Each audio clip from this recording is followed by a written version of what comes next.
देखिए भाई, अब ये दूसरा कॉन्सेप्ट मैप है, ये उसका शॉर्ट फॉर्म है। तो फिजिकल स्टेट जो होती हैं वो हमारी दो तरीके से होती सकती हैं, एक रेस्ट में और एक मोशन में। तो रेस्ट में क्या होता है, नो चेंज इन पोजीशन, और मोशन में क्या होता है, चेंज होती है पोजीशन। ठीक है। अब देखो मोशन कितने टाइप के होते हैं, यूनिफॉर्म मोशन होता है, नॉन यूनिफॉर्म मोशन होता है, लीनियर मोशन होता है और सर्कुलर मोशन होता है। चलिए बात करेंगे यूनिफॉर्म मोशन की। तो इक्वल इंटरवल ऑफ टाइम में इक्वल डिस्टेंस जो होती है वो ट्रैवल की जाती है in equal time of interval में उसको बोलते हैं uniform motion. Non uniform motion क्या होता है, अनइक्वल इंटरवल ऑफ टाइम में अनइक्वल डिस्टेंस जो ट्रैवल की जाती है in equal time of interval में उसको बोलते हैं नॉन यूनिफॉर्म मोशन। यहाँ पर डिस्टेंस थोड़ा छूट गया है, यहाँ पर लिख लेंगे उसको। ठीक है, यहाँ पर है डिस्टेंस, यहाँ लिख लेंगे। ठीक है, डिस्टेंस है यहाँ। तो unequal distance travel in equal time interval. Linear motion क्या होता है भाई, स्ट्रेट लाइन पाथ मोशन जो होता है उसको लीनियर मोशन बोलते हैं, और इसी को बोलते हैं रेक्टिलिनियर मोशन। सर्कुलेटरी मोशन क्या होता है, सर्कुलेटरी पाथ पे जो मोशन होता है उसको सर्कुलेटरी मोशन बोलते हैं। ठीक है। अच्छा, लीनियर मोशन जो होता है उसमें क्या होता है, स्ट्रेट लाइन पाथ होता है तो उसमें डिस्टेंस आती है। सर्कुलेटरी पाथ जो होता है उसमें डिस्टेंस भी होती है और डिस्प्लेसमेंट भी होता है। सर्कुलेटरी पाथ में अगर ऑब्जेक्ट जहाँ से चला वहीं पर वापस आ जाए तो displacement will be 0 but distance is 2πr। ठीक है। चलिए, एक्चुअल डिस्टेंस क्या होती है, actual path travel by body, जितना पाथ ट्रेवल किया किसी बॉडी ने उसको बोलते हैं डिस्टेंस। डिस्प्लेसमेंट क्या होता है, shortest distance between initial and final position, मतलब इनिशियल और फाइनल पोजीशन के बीच की शॉर्टेस्ट डिस्टेंस जो होती है उसको क्या बोलते हैं, हम डिस्प्लेसमेंट बोलते हैं। जैसे ए कोई ऑब्जेक्ट था, वो यहाँ से चलना स्टार्ट हुआ और चल के पहुँचा बी पे, ये बी पॉइंट है, यहाँ से पहुँच गया सी पे, तो यहाँ से यहाँ तक की जो ये है डिस्प्लेसमेंट। ठीक है, और यहाँ से यहाँ तक कवर किया हुआ ये डिस्टेंस है। चलिए अब बात करेंगे हम यहाँ पर जो नॉन यूनिफॉर्म मोशन होता है, तब दो देखो, यूनिफॉर्म मोशन होता है तब तो इक्वल डिस्टेंस कवर की जाती है इक्वल टाइम ऑफ इंटरवल में, बट नॉन यूनिफॉर्म मोशन में अनइक्वल डिस्टेंस कवर की जाती है इक्वल टाइम ऑफ इंटरवल में। तो यहाँ पर जो मोशन आता है वो एक तो एक्सेलरेशन आ जाता है उसके अंदर। देखो जब हम बाइक चलाते हैं ना रोड पे, तो हम अपनी स्पीड को बढ़ाते रहते हैं, तो उस वजह से वहाँ पर बोलते हैं ना एक्सेलरेशन। ठीक है, तो एक्सेलरेटर से जब हम रेस को बढ़ाते हैं तो उसको बोलते हैं एक्सेलरेटेड मोशन। और डीएक्सेलरेटेड मोशन का मतलब ये है कि भाई आप डिक्रीज कर रहे हैं मोशन को विद टाइम में। ठीक है, तो यहाँ increase in motion with time, तो ये दो टाइप में बदलेगा एक्सेलरेशन मोशन भी आपका, uniform acceleration and non uniform. ठीक है, ये देखिए यहाँ यूनिफॉर्म एंड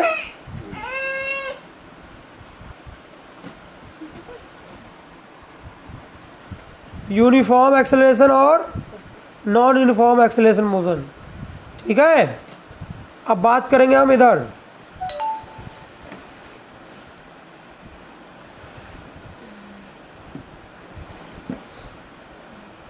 देखिए, डिस्टेंस से ही आती है निकल के speed. Distance travelled in a unit time उसको बोलते हैं स्पीड। स्पीड बराबर क्या होता है, स्पीड बराबर होता है डिस्टेंस अपॉन टाइम। ठीक है, डिस्टेंस का जो यूनिट होता है वो होता है हमारा मीटर, और जो टाइम का यूनिट होता है वो होता है सेकेंड। तो इसका ऐसा यूनिट होता है मीटर पर सेकेंड।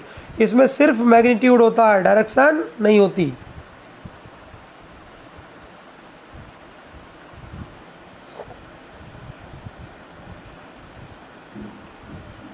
चलिए आगे चलते हैं।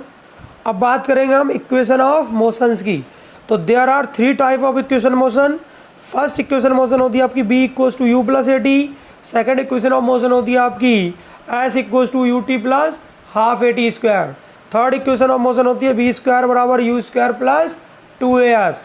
ठीक है, यहाँ पर बी क्या है बेटा, फाइनल वेलोसिटी, यू क्या है, इनिशियल वेलोसिटी, ए है आपका एक्सेलरेशन, टी टाइम है, एस क्या है, distance covered by an object. मान लो सपोज दैट कोई ऑब्जेक्ट यहाँ से चला, ये ए पोजीशन है और यहाँ ये इनिशियल पोजीशन है, ये इनिशियल पोजीशन है, ये फाइनल पोजीशन है।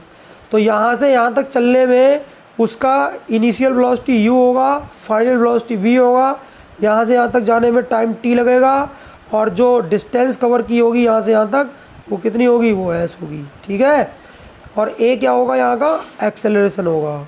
आई होप आपको समझ में आई होगी बात। तो ये नेक्स्ट स्लाइड देख दें। अच्छा भाई, इसमें बात की गई है रेस्ट की does not change with respect to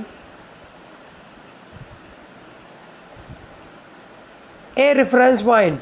ठीक है, किसी रेफरेंस पॉइंट के रिस्पेक्ट में आपकी बॉडी किस में कहलाएगी, रेस्ट में कहलाएगी, जब वो अपनी पोजीशन को चेंज ना करे। ठीक है, मोशन में कब कहलाती है, a body is said to be in state of motion when its position change continuously with reference of to a point. मतलब एक बॉडी है जो अपना मोशन तभी कहलाएगी, स्टेट ऑफ मोशन में तब कहलाएगी जब वो पोजीशन को चेंज करती है, किसके रिस्पेक्ट में, रेफरेंस पॉइंट के रिस्पेक्ट में। Motion can be different type depending upon the type of path by which the object is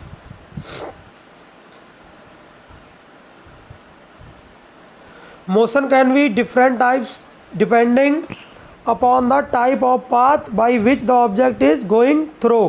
मतलब जिस पाथ से ऑब्जेक्ट जा रहा है उस पाथ पे आपके डिपेंड करेगा उसका मोशन का टाइप। ठीक है, तो यहाँ पर देखो ये है सर्कुलेटरी मोशन। तो कोई सर्कुलेटरी या सर्कुलर मोशन क्या होता है, कोई पाथ सर्कुलर पे अटेन करेगा कोई ऑब्जेक्ट, तो उसको बोलते हैं linear motion in a straight line path. Straight line path में अगर मोशन होगा तो linear motion. Oscillatory vibratory motion to and fro path with respect to origin. मतलब ऑसिलेटरी वाइब्रेटरी मोशन कैसे होते हैं, to and fro. To and fro का मतलब होता है कि भाई अगर कोई मान लो आपका पार्टिकल है वो ऊपर भी जा रहा है और नीचे भी आ रहा है। ठीक है, या फिर वो टू एंड फ्रो मतलब आगे की तरफ और पीछे की तरफ अपनी मीन पोजीशन से आगे पीछे जा रहा है, उसको बोलते हैं टू एंड फ्रो। ठीक है, तो जब कोई पार्टिकल टू एंड फ्रो करेगा ओरिजिन के रिस्पेक्ट में, तब भी उसमें ऑसिलेटरी या वाइब्रेटरी मोशन आएगा। अब बात करेंगे हम स्केलर क्वांटिटी क्या होती है। Scalar quantity only have magnitude. उनके पास में क्या होता है, मैग्नीट्यूड होता है। It is the physical quantity having own magnitude but no direction. इनके पास डायरेक्शन नहीं होती, जैसे डिस्प्लेसमेंट और वेलोसिटी। अच्छा, डिस्टेंस एंड डिस्प्लेसमेंट क्या होता है, देखो यहाँ पर एक ग्राफ बना के हमने समझाया है। ये पॉइंट जो है वो इनिशियल पॉइंट है, ये पॉइंट है फाइनल पॉइंट। इसमें दो पाथ कवर किए गए हैं। ये शॉर्टेस्ट पाथ बिटवीन इनिशियल और फाइनल पॉइंट है, और ये जो पाथ आ रहा है यहाँ से यहाँ तक, ये actual path travelled by object है। ठीक है, तो ये चीज़ जो बनी ना, यहाँ से ए से ये वाला पाथ जो बनना है, actual path travel by object, ये कहलाता है डिस्टेंस। और शॉर्टेस्ट पाथ क्या कहलाता है, डिस्प्लेसमेंट। तो यहाँ पर देखो एक्चुअल पाथ और length travelled by a object during its journey from its initial position to final position called the distance.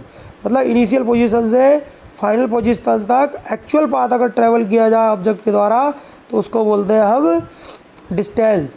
अच्छा, डिस्टेंस कैसी क्वांटिटी होती है, एक स्केलर क्वांटिटी है। कैसी क्वांटिटी है, it is the scalar quantity which requires only magnitude but no direction to explain it.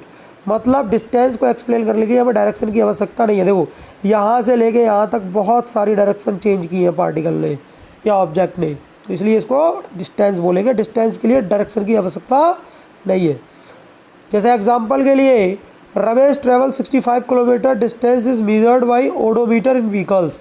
देखो गाड़ियाँ होती है ना, उनमें ओडोमीटर होता है। ओडोमीटर मतलब जिस पे स्पीड मेजर की जाती है, उसकी बात हो रही है।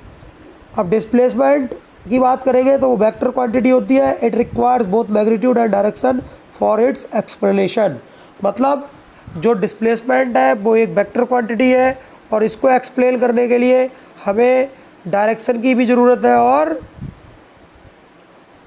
मैग्नीट्यूड की भी ज़रूरत है। देखो बेटा, इसमें बेसिकली जो ये 65 लिखा है ना, ये 65, दिस इज़ मैग्नीट्यूड। ये क्या है, मैग्नीट्यूड है।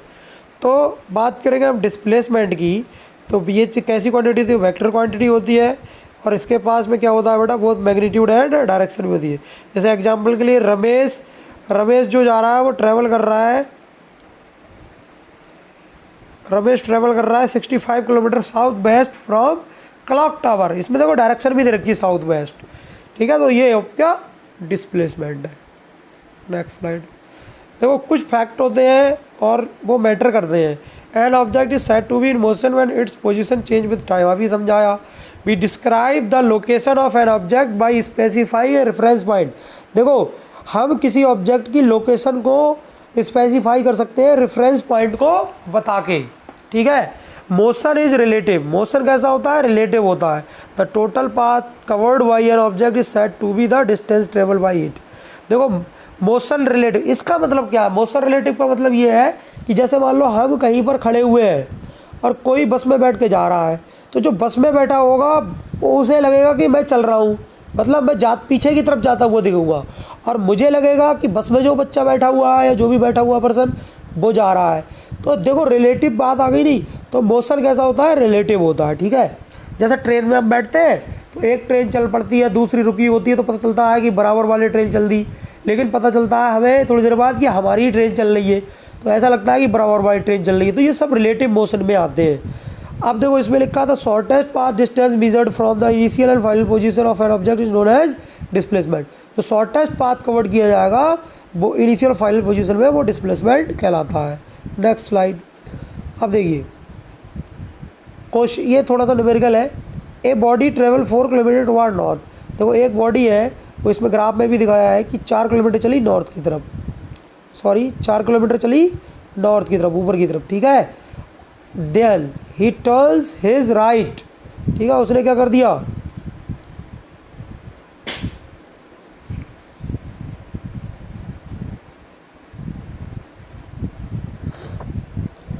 he turns his right and travels another 4 kilometre before coming to rest. देखो भैया उसने टर्न यहाँ से देखो नॉर्थ चला, फिर टर्न राइट लिया 4 किलोमीटर का, और यहाँ बी पॉइंट पे जाके किस में आ गया, 4 किलोमीटर चला कमिंग टू रेस्ट। यहाँ बी पॉइंट इसका रेस्ट पॉइंट है, ये बी पॉइंट, ठीक है। अब कह रहा है कैलकुलेट टोटल डिस्टेंस ट्रेवल्ड, मतलब कैलकुलेट कीजिए कि भाई जो टोटल डिस्टेंस ट्रेवल की गई पार्टिकल के द्वारा वो कितनी है। और दूसरा चीज़ कैलकुलेट करवा रहा है वो टोटल डिस्प्लेसमेंट, टोटल डिस्प्लेसमेंट कितना हुआ वो भी बताइए। तो डिस्टेंस निकालने के लिए हमारे पास फार्मूला देखो, डिस्टेंस क्या होगा, पाथ लेंथ होगा ना, ओ से ए तक गया कितना, तो ओ ए, प्लस ए से बी तक कितना गया, प्लस ए बी। तो ओ से ए तक गया 4 किलोमीटर, ए से बी तक गया 4 किलोमीटर, तो 4 और 4 कितना हुआ, 8 किलोमीटर। अब टोटल डिस्प्लेसमेंट क्या होगा, shortest path between initial and final position. Initial position ये थी, फाइनल पोजीशन ये है, तो इनके बीच का शॉर्टेस्ट पाथ ये बनेगा, तो ये डिस्प्लेसमेंट कहलाएगा। तो ओ भी, अब देखो ये राइट एंगल ट्रायंगल बन रहा है, तो इसमें पाइथागोरस थ्योरम लगा देंगे कि हाइपोटेनस का स्क्वायर बराबर perpendicular square plus base square. तो वही लगाया और इसको सॉल्व किया। तो देखो यहाँ पर हमने क्या किया, हमको ये हाइपोटेनस चाहिए थी, तो perpendicular square plus base square, तो 4 का स्क्वायर प्लस 4 का स्क्वायर, तो 16 प्लस 16 कितना हुआ, √35। तो √35 की वैल्यू वही, √35 को अगर 32 को सॉल्व, 16 प्लस 16 होगा 32, और 32 को हम लिखेंगे √ में सॉल्व करके 5.65 किलोमीटर। तो ये हमारा क्या हो जाएगा भाई, टोटल डिस्टेंस, टोटल डिस्प्लेसमेंट देखो 5.65 आया है, और टोटल डिस्टेंस कितनी आई, 8 किलोमीटर। यहाँ से एक बात तो कंफर्म हो गई कि डिस्टेंस जो होती है वो बड़ी होती है डिस्प्लेसमेंट से, एक बात क्लियर हो गई, ठीक है। तो देखिए टोटल डिस्टेंस ट्रेवल कितनी आई थी, 8 किलोमीटर, और टोटल डिस्प्लेसमेंट आया 5.65, यानी कि डिस्टेंस हमेशा ज़्यादा रहती है किससे, डिस्प्लेसमेंट से। चलो आगे चलते हैं।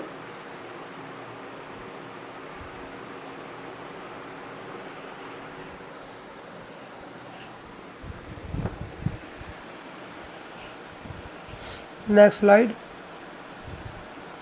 भाई देखो इसमें यूनिफॉर्म नॉन यूनिफॉर्म क्या होता है। When an object covers equal distance equal diameter, ये हम समझा दिए, ये इसका देखो ग्राफ ये होता है। नॉन यूनिफॉर्म भी समझा दिए हैं। Next slide. ये भी देखो, ये टाइप भी ये समझा दिए। अभी in this type of motion the body, देखो यहाँ अनइक्वल डिस्टेंस कवर करेगी इक्वल टाइम ऑफ इंटरवल में। अनइक्वल डिस्टेंस को नॉन यूनिफॉर्म बोलते हैं। चलिए डिस्टेंस टाइम ग्राफ की बात करेंगे, t graph. For a body at rest, कोई बॉडी अगर रेस्ट में है और as a slope is 0 so speed of the body is 0। देखो यहाँ ग्राफ बनाया हुआ है, ये हमारा डिस्टेंस टाइम ग्राफ है। तो यहाँ पर कोई बॉडी अगर किस में रेस्ट में है तो उसका ग्राफ इस तरीके से बनता है, मतलब रेस्ट में मतलब टाइम चलता जा रहा है बट उसका जो डिस्टेंस है वो जहाँ पर है पोजीशन पे वहीं पर है और वो डिस्टेंस नहीं बदल रहा है, तो ये ग्राफ बनेगा रेस्ट का। ठीक है। इसके बाद for a body moving with uniform speed, कोई बॉडी है जो यूनिफॉर्म स्पीड से चल रही है, तो ये देखो इधर की एक्स वाई एक्सिस में डिस्टेंस लिया है और एक्स एक्सिस में टाइम लिया, तो ये ग्राफ बनेगा स्ट्रेट लाइन। तो ये कहलाएगा यूनिफॉर्म स्पीड वाला ग्राफ। ठीक है। फॉर एक्सेलरेटेड मोशन, अब एक्सेलरेटेड मोशन में जो स्लोप ऑफ ग्राफ है इज़ इंक्रीजिंग विद टाइम, मतलब जो ग्राफ है वो टाइम के रिस्पेक्ट में क्या हो रहा है, इंक्रीज कर रहा है। तो यहाँ देखो ये ग्राफ है ना, टाइम जैसे जैसे बढ़ रहा है, इधर की देखो टाइम इधर की तरफ बढ़ रहा है ना, तो जैसे जैसे टाइम बढ़ रहा है वैसे वैसे देखो ये ग्राफ भी इंक्रीज कर रहा है, तो ये एक्सेलरेटेड मोशन कहलाता है। ये नॉन यूनिफॉर्म का वो है, यूनिफॉर्म नहीं है, ये नॉन यूनिफॉर्म है। ठीक है। तो नॉन यूनिफॉर्म में एक्सेलरेशन आता है आपका, जब नॉन यूनिफॉर्म मोशन होता है तभी एक्सेलरेशन उसमें प्रोड्यूस होता है। अब डी एक्सेलरेटेड के लिए देखो यहाँ पर क्या हो रहा है, ये इस समय इसकी डिस्टेंस मैक्सिमम है। अब देखो जैसे जैसे टाइम को हम कम कर रहे हैं वैसे वैसे डिस्टेंस भी क्या हो रही है, कम हो रही है, यानी कि ये डी एक्सेलरेटेड मोशन को शो कर रहा है। Slope of graph is decreasing with time, time के रिस्पेक्ट में आपका ग्राफ जो है ना वो घट रहा है नीचे की तरफ, ये घटते हुए ग्राफ कहलाते हैं, इसको बोलते हैं डी एक्सेलरेटेड या स्पीडिंग डाउन मोशन।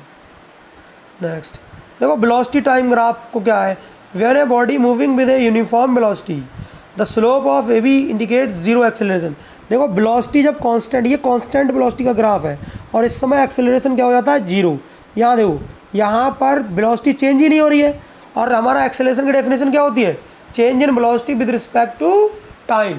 तो भाई जब चेंज होगी वेलोसिटी तभी टाइम के रिस्पेक्ट में तभी तो एक्सेलरेशन आएगा।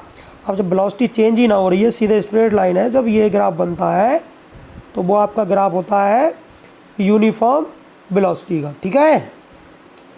अच्छा, when a body start from rest and moves with uniform acceleration, जब कोई बॉडी रेस्ट में हो और स्टार्ट करे यूनिफॉर्म एक्सेलरेशन तो उसमें ये ग्राफ बनता है स्ट्रेट लाइन का। Greater is slope of BT graph greater will be the acceleration. देखो एक चीज़ ध्यान रखो कि जो स्लोप होता है बीटी ग्राफ, ये इसको कहते हैं बीटी ग्राफ, तो बीटी ग्राफ का जो स्लोप होता है वो ज़्यादा होने पे एक्सेलरेशन भी क्या होगा, इसका ज़्यादा होगा। अब देखो when A body is moving with uniform acceleration and it's initial velocity is zero, जब देखो इसकी इनिशियल वेलोसिटी अगर जीरो हो और मतलब फिर उसके बाद में वेलोसिटी अटेन करे तो उसका ग्राफ थोड़ा ओरिजिन से नहीं बनाते। ये ओरिजिन देखो, पिछला ग्राफ जो था यहाँ ओरिजिन से बना हुआ है, ये ग्राफ देखो यहाँ पर ये ओरिजिन से बना है और ये ग्राफ देखो यहाँ ओरिजिन से नहीं है, ये यहाँ से स्टार्ट हुआ है। ठीक है। तो इसमें आप इस तरीके का ग्राफ बनाएंगे, जब कोई बॉडी मूविंग करेगी यूनिफॉर्म एक्सेलरेशन से तो इस इनिशियल वेलोसिटी जो हो वो जीरो ना हो, इनिशियल वेलोसिटी उसके अंदर हो और वो जीरो ना हो, तो वहाँ से ग्राफ ये ऊपर से बनाना है। ठीक है। When A body is moving with increasing acceleration, तो अगर कोई बॉडी जो है वो मूव कर रही है इंक्रीजिंग एक्सेलरेशन से तो स्लोप जो होगा वो इंक्रीज करेगा विद टाइम में। तो यहाँ देखो ये वेलोसिटी है, ये टाइम है, तो यहाँ ग्राफ देखो इंक्रीज हो रहा है नहीं हो रहा है, तो ये when A body is moving with increasing acceleration, जब भाई यहाँ पर एक्सेलरेशन क्या होता है ना, वेलोसिटी टाइम ग्राफ से हमें एक्सेलरेशन मिलता है और स्लोप डाल के मिलता है, तो स्लोप कैसे डालेंगे, देखो इस पर हमने अभी थोड़ी देर में समझाया था, इस पर ये इस तरीके का स्लोप, ये चीज़ जो है ना ये आपका स्लोप है, जो ब्लैक कलर से लाइन मैंने अभी ड्रॉ की है। अब देखो ये स्लोप जो बनाया है ये पॉजिटिव, ये आपकी पॉजिटिव एक्स एक्सिस है और ये जो स्लोप है ना ये पॉजिटिव एक्स एक्सिस से थीटा एंगल बना रहा है। अब मुझे ये बताओ ये थीटा एक्यूट है या ऑब्ट्यूज है, तो ये एंगल बनेगा आपका एक्यूट एंगल, और जब ये एक्यूट एंगल है तो ये थीटा होगा आपका क्या, पॉजिटिव होगा। कैसा होगा बेटा, पॉजिटिव। अगर ये थीटा पॉजिटिव है तो इसका मतलब ये बीटी ग्राफ है और बीटी ग्राफ का जो ये स्लोप खींचा ना हमने, ये जो स्लोप खींचा है ब्लैक कलर की लाइन से, ये स्लोप ही हमारा क्या है, ये एक्सेलरेशन को बताएगा। ये स्लोप बीटी ग्राफ में अगर कोई ये देखो ये चीज़ जो होती है कर्व होती है, इस कर्व पे आपने अगर ये स्लोप डाल दिया तो ये स्लोप जो होता है ये बताता है आपको एक्सेलरेशन। तो यहाँ पर ये एक्सेलरेशन को बता रहा है। तो एक्सेलरेशन क्या हो गया आपका, पॉजिटिव हो गया। तो एक्सेलरेशन क्या हो गया यहाँ, पॉजिटिव। इस ग्राफ में एक्सेलरेशन क्या है, पॉजिटिव है। तो जब एक्सेलरेशन पॉजिटिव है तो इसका मतलब क्या हो रहा है, स्लोप इंक्रीज हो रहा है टाइम के रिस्पेक्ट में। तो यहाँ पर इंक्रीजिंग एक्सेलरेशन होगा। ठीक है, चलिए नेक्स्ट स्लाइड देखते हैं। अब वो कह रहा है कि when A body is moving with decreasing acceleration slope decrease with time. देखो यहाँ पर ग्राफ इस तरीके का, ग्राफ पे अगर स्लोप डाल दूँ, ठीक है,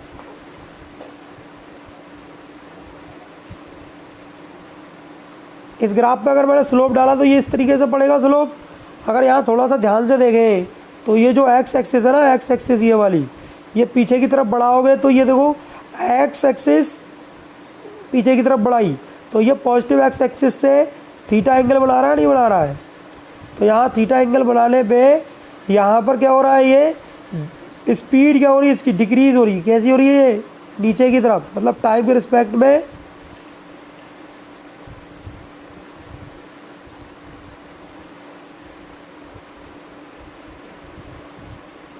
देखो यहाँ पर स्लोप जो हो रहा है, यहाँ देखो स्लोप जो हो रहा है वो, यहाँ जो स्लोप हो रहा है देखो वो डाउन जा रहा है नीचे की तरफ। तो यहाँ पर स्लोप कैसा है, डिक्रीजिंग टाइम में है, टाइम के रिस्पेक्ट में।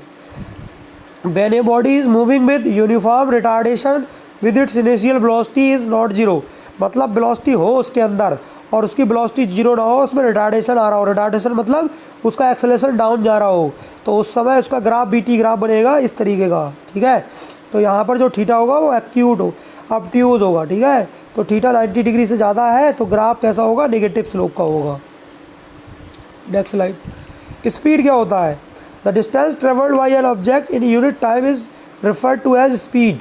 स्पीड का जो फार्मूला होता है वो डिस्टेंस अपॉन टाइम होता है। ठीक है, अब एवरेज स्पीड की, इसका यूनिट क्या होता है, मीटर पर सेकेंड। देखो डिस्टेंस को मीटर में कन्वर्ट करते हैं और टाइम को सेकंड में। एवरेज स्पीड क्या होती है, for a non uniform motion the average speed of an object is obtained by dividing the total distance travelled by object by total time taking. देखो एवरेज कैसे निकालते हैं, sum of observations divide by number of observations. तो ऐसे ही इसमें करेंगे, average speed का फार्मूला बनेगा total distance travelled upon total time. यानी कि स्पीड क्या होती है, डिस्टेंस अपॉन टाइम, सिर्फ टोटल लग जाएगा इसमें फार्मूले में, तो बन जाएगा एवरेज स्पीड। वेलोसिटी की बात करते हैं, वेलोसिटी की बात करते हैं तो velocity is the speed of an object moving in definite direction. Velocity जो होती है वो स्पीड होती है ऑब्जेक्ट की एक डेफिनेट डायरेक्शन, इसमें डायरेक्शन इन्वॉल्व हो जाती है। ठीक है, स्पीड में ही, तब वो क्या बन जाती है, वेलोसिटी। अब ऐसा यूनिट जो होती है वो मीटर पर सेकेंड होती है इसकी। एवरेज वेलोसिटी क्या होती है, इनिशियल वेलोसिटी और फाइनल वेलोसिटी को आप जोड़ दीजिए और उसका क्या कर दिया, हाफ। भाई एवरेज क्या होता है, sum of observation divide by number of observation. तो सम ऑफ ऑब्जर्वेशन मतलब इनिशियल वेलोसिटी और फाइनल वेलोसिटी को ऐड कीजिए और डिवाइड बाई 2 कीजिए। तो जो एवरेज वेलोसिटी होगा u प्लस वी बाई 2 होगा। u क्या है यहाँ, इनिशियल वेलोसिटी है, v क्या है, फाइनल वेलोसिटी। Next slide. यहाँ देखिए एक्सेलरेशन क्या है, change in the velocity of an object per unit time. तो यहाँ एक्सेलरेशन जो होता है वो वेलोसिटी में चेंज टाइम के रिस्पेक्ट में क्या कहलाता है, एक्सेलरेशन कहलाता है। इसका यूनिट होता है मीटर पर सेकेंड स्क्वायर। ग्राफिकली रिप्रेजेंटेशन जो मोशन का होता है वो डिस्टेंस टाइम ग्राफ से होता है, dt ग्राफ से होता है। ठीक है, जो ग्राफिकल रिप्रेजेंटेशन होता है मोशन का वो dt ग्राफ से होता है। और हमने dt ग्राफ देखो यहाँ पर ये भी समझाए थे, ये सब देखो ये dt ग्राफ ही है, ये bt है, ये dt है, ये भी dt है, ये भी dt है, ये भी dt है। ठीक है, ये भी dt है। तो यहाँ पर ये ग्राफ जो है वो आपको देख रहे हैं, ये ग्राफ देख लेना। ठीक है, तो भाई ये जो ग्राफ होते हैं ना, ग्राफिकल रिप्रेजेंटेशन, वो मोशन को ही बताता है, डिस्टेंस टाइम ग्राफ का। For a distance time graph time is taken on x axis, time को एक्स एक्सिस पे ही लेना है और डिस्टेंस को बाई एक्सिस पे लेना है। नोट करके देखो, एक बात ध्यान रखना है, all independent quantities are taken along x axis. देखो इंडिपेंडेंट क्वांटिटीज़ जो होती हैं वो हम एक्स एक्सिस पे लेते हैं। तो यानी कि टाइम जो है वो किसी पर डिपेंड थोड़ी ना करता है, टाइम तो खुद में एक इंडिपेंडेंट क्वांटिटी है, तो टाइम को इसीलिए हम क्या करते हैं, एक्स एक्सिस पर डिनोट करते हैं, and dependent quantities are along y axis. अब देखो बाई एक्सिस पे टाइम पे डिपेंड कौन कर रहा है, डिस्टेंस कर रहा है ना, वेलोसिटी कर रहा है ना, तो इसीलिए हम एक्स एक्सिस पे डिपेंडेंट क्वांटिटी को लेते हैं, यानी कि एक्स एक्सिस पे हम टाइम को लेंगे, और बाई एक्सिस पे किसको लेंगे, हम लेंगे स्पीड को, वेलोसिटी को और डिस्टेंस को, ठीक है, या डिस्प्लेसमेंट को। बात समझ में आई? डिस्टेंस, डिस्प्लेसमेंट, वेलोसिटी एक्स और हाँ यही चीज़ें, ये चीज़ें आपकी होती है टाइम डिपेंडेंट है, ये टाइम पे डिपेंड कर रही है, ठीक है। अब देखो इक्वेशन ऑफ मोशन जो होती है अब देखो इक्वेशन ऑफ मोशन ड्राइव किसके लिए की गई, यूनिफॉर्मली एक्सलेटेड मोशन के लिए। बात बहुत ध्यान से रखने वाली बात है कि इक्वेशन ऑफ मोशन ड्राइव किसके लिए की गई है, यूनिफॉर्मली एक्सेलरेटेड मोशन के लिए। अब फर्स्ट इक्वेशन कैसे ड्राइव करेंगे, तो फर्स्ट इक्वेशन ऑफ मोशन जो ड्राइव की जाती है उसके लिए हमें ये ग्राफ बनाना होता है। तो हमने यहाँ पर क्या कर दिया, देखो एक्स एक्सिस पे हमने बताया अभी टाइम लेंगे, बाई एक्सिस पे वेलोसिटी ले ली, और अभी हमने कहा देखो उसके अंदर इनिशियल वेलोसिटी है, तो इनिशियल वेलोसिटी होने पे देखो यहाँ पर मैंने बताया था कि अगर किसी ऑब्जेक्ट में आपकी इनिशियल वेलोसिटी है तो उसमें ग्राफ आपका यहाँ से स्टार्ट होगा, ठीक है। देखो when A body is moving with uniform acceleration and it's initial velocity is not zero, तो इनिशियल वेलोसिटी जीरो ना हो तो उसका ग्राफ यहाँ से बनता है। तो यहीं से हेल्प से ली हमने इस ग्राफ की और ये ग्राफ बनाया। तो यहाँ पर देखो ये ग्राफ यहाँ से स्टार्ट हुआ, अब हमने क्या कहा, ज्योमेट्री बना दी। भाई यहाँ से यहाँ तक इनिशियल वेलोसिटी है, अब यहाँ से जब ग्राफ पहुँचा, यहाँ ऑब्जेक्ट पहुँच गया बी पॉइंट पे, ए से बी तक गया, तो बी पे जाने पे यहाँ पर इसकी फाइनल वेलोसिटी बी होगी नहीं होगी, तो यहाँ से यहाँ तक क्या है, वेलोसिटी वी है, और यहाँ से यहाँ तक इनिशियल वेलोसिटी कितनी है, यू है, और इधर की तरफ क्या है, टाइम टी है। तो आगे देखते हैं अब स्लाइड में। तो देखो इस बॉडी के लिए एक्सेलरेशन होगा, एक्सेलरेशन क्या होता है डेफिनेशन से, change in velocity with respect to change in time, ठीक है। तो चेंज इन वेलोसिटी क्या होगी भाई, देखो फाइनल माइनस इनिशियल करते नहीं करते हैं, तो ऐसे ही यहाँ से देखो ग्राफ थोड़ा सा देखो पीछे, देखो ये छुप रहा है यहाँ, फाइनल क्या होगा, बी सी, फाइनल वेलोसिटी निकालेंगे बी सी और इनिशियल वेलोसिटी डी सी, तो b c minus d c हुआ। आगे देखो यहाँ पर क्या, ओ बी माइनस ओ ए, यहाँ पर देखो ऐसे कर लिया है, ओ और बी ओरिजिन से देखेंगे, ठीक है बेटा, ओ बी पॉइंट ये है, ओ बी माइनस ओ ए, तो ऐसे भी ले सकते भाई। देखो यहाँ से एक चीज़ देखो ध्यान से, यहाँ से देखो बी सी ले लो और बी डी ले लो, दिक्कत कुछ नहीं है। यहाँ से देखो इस बी को बी पॉइंट ये से माना गया है, तो यहाँ पर ये फाइनल हो गया। ये देखो पूरा रेक्टेंगल बनना है ना, तो ये बी सी बराबर किसके होगा भाई, ओ, अगर बी पॉइंट को यहाँ लिख लिया जाए, बी पॉइंट को हम यहाँ लिख लें, अगर बी पॉइंट यहाँ पर है, तो एक चीज़ मुझे ये बताओ, ये ओ बी बनेगा यहाँ से यहाँ तक पूरा, और ये ओ ए बनेगा, तो बड़े फाइनल मतलब ओ बी और इनिशियल माइनस ओ ए, तो फाइनल माइनस इनिशियल, तो ये बन जाएगा वेलोसिटी चेंज क्या होगी, ओ बी माइनस ओ ए। फाइनल वेलोसिटी कितनी थी, वी थी भाई, यहाँ से यहाँ तक ऊपर बिलो बी थी, और इनिशियल वेलोसिटी कितनी थी, यू थी, तो हमने बी माइनस यू लिखा। टाइम ओ सी, यहाँ से यहाँ तक लगने वाला टाइम कितना है, टी है, इनिशियल टाइम कितना है, जीरो, टी माइनस जीरो कर दिया, तो ये आया v minus u upon t. अब इसको टी को इधर ले गए, तो ये बन गया बी माइनस यू बराबर टी। ये सॉल्व करके क्या आएगा, v माइनस यू बराबर ए टी। अब ध्यान से देखो, इसको हमने क्या करा, b को यहीं रखा, u को इधर भेज दिया, तो ये बन गया u प्लस ए टी। बात समझ में आई? तो ये इक्वेशन आ गई फिर b बराबर u प्लस ए टी। ये इक्वेशन मोशन फर्स्ट ड्राइव हो गई आपकी ग्राफिकल रिप्रेजेंटेशन से, और ये पेपर में आती ज़रूर है चीज़ें, थोड़ा सा इम्पोर्टेंट भी है, तो इसलिए थोड़ा याद रखेंगे इन चीज़ों को, कैसे करना है ड्राइव।